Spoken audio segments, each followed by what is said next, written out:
প্রিয় শিক্ষকদের স্কুলে ফেরানোর দাবিতে প্ল্যাকার্ড হাতে রাস্তায় ছাত্রছাত্রীরা। স্কুলে শিক্ষকের অভাব, প্রিয় শিক্ষকদের স্কুলে ফেরাতে এবার পথে নামল ছাত্রছাত্রীরা। ইতিমধ্যে সুপ্রিম কোর্টের রায় প্রায় 26,000 শিক্ষক শিক্ষিকা চাকরিহারা। ডুবতে বসেছে স্কুলগুলি। সেখানেই এক অন্য চিত্র সুন্দরবনের স্কুলে। শিক্ষকের অভাবে স্কুলের পড়াশোনা প্রায় ডুবতে শুরু করেছে। চাকরিহারা প্রিয় শিক্ষকদের স্কুলে ফেরাতে কালো ব্যাজ পরে প্ল্যাকার্ড ফেস্টুন হাতে রাস্তায় নামল ছাত্রছাত্রীরা। ঘটনাটি উত্তর 24 পরগনা জেলার বসিরহাট মহকুমার সুন্দরবন এলাকার হিঙ্গলগঞ্জের ভান্ডারখালী পূর্ণচন্দ্র পাবলিক ইনস্টিটিউশনের ঘটনা। প্রায় 3 শিক্ষককে স্কুলে ফেরাতে রীতিমতো হাতে লিখে স্লোগান ফেস্টুন নিয়ে রাস্তায় ছাত্রছাত্রীরা। সুপ্রিম কোর্টের রায়ে প্রায় 26,000 শিক্ষক চাকরিহারা। এর ফলে জেলায় জেলায় স্কুলগুলিতে পঠন পাঠন বন্ধ হওয়ার মুখে, কোথাও ক্লাস বন্ধ, কোথাও পরীক্ষা বন্ধ হওয়ার মুখে। এরই মাঝে ছাত্রছাত্রীদের এই পদক্ষেপ এক প্রকার চোখে আঙুল দিয়ে দেখিয়ে দিচ্ছে শিক্ষা ব্যবস্থার বেহাল দশা। জানা গেছে, আদালতের নির্দেশে এই স্কুলে 3 জন চাকরি হারিয়েছেন। এই শিক্ষকদের ফেরানোর দাবিতে পথে নামল ছাত্রছাত্রীরা।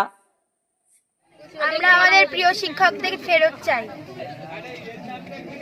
আমাদের প্রিয় শিক্ষককে আমরা সম্মান দিয়ে ফেরত আনতে চাই। আমাদের শিক্ষক আমাদের ভালো পড়াতো, আমরা স্যারদের ফেরত চাই।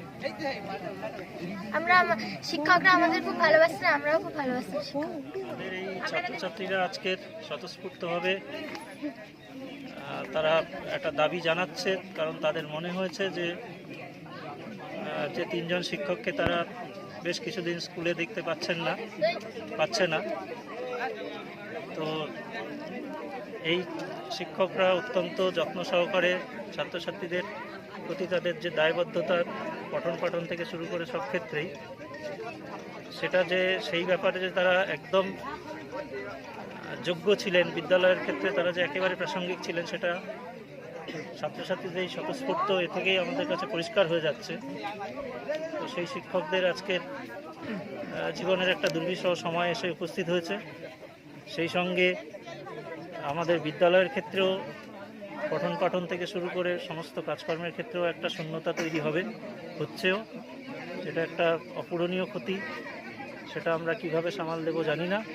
তবে আমরা সবাই চাই, ছাত্রছাত্রীদের মতো আমরাও সবাই চাই যে আমাদের সেই যোগ্য সহকর্মীরা তারা আবার তাদের ভালো সময় আসুক, তারা তাদের নিজেদের যে সম্মান, গৌরব, সেটা পুনরুদ্ধার হোক এবং তাদের সম্মানের জায়গায় মহিমায় ফিরে আসুক। বিদ্যালয় আরও এগিয়ে যাক, ছাত্রছাত্রীরা আরও এগিয়ে যাক।